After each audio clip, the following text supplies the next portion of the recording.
ভোলা সদর পৌর ৯ নং ওয়ার্ড জাতীয়তাবাদী কৃষক দলের দ্বিবার্ষিক সম্মেলন সম্পন্ন হয়েছে।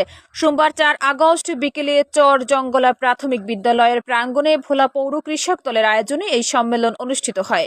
ভোলা সদর পৌর কৃষক দলের আহ্বায়ক আমিনুল ইসলাম মঞ্জু খানের সভাপতিত্বে ও সদস্য সচিব মোহাম্মদ কামরুল হাসানের সঞ্চালনায় প্রধান অতিথির বক্তব্য রাখেন জেলা কৃষক দলের সভাপতি মোহাম্মদ আব্দুর রহমান সেন্টু।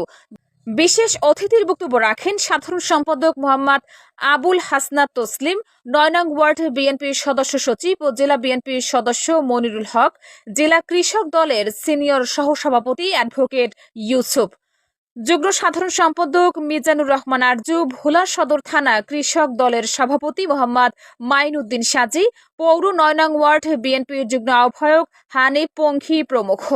এ সময় বক্তারা বলেন, আগামী জাতীয় সংসদ নির্বাচনে ভোলা ১ আসনে আলহাজ গোলাম নবী আলমগীরের হাতকে শক্তিশালী করার লক্ষ্যে কৃষক দল প্রত্যেকটি ওয়ার্ড কমিটি করছে। ভোলা ১ আসনে আলহাজ গোলাম নবী আলমগীরের বিকল্প নেই। ধানের শীষের প্রতীক যদি অন্য কারো হাতে তুলে দেয় তাহলে ভোলার বিএনপির নেতাকর্মীরা এটা মেনে নিবে না। পরে মোহাম্মদ নূরনবীকে সভাপতি ও মোহাম্মদ আনোয়ারকে সাধারণ সম্পাদক করে ৫১ সদস্য বিশিষ্ট পৌর ৯ নং ওয়ার্ড কৃষক দলের কমিটি ঘোষণা করা হয়।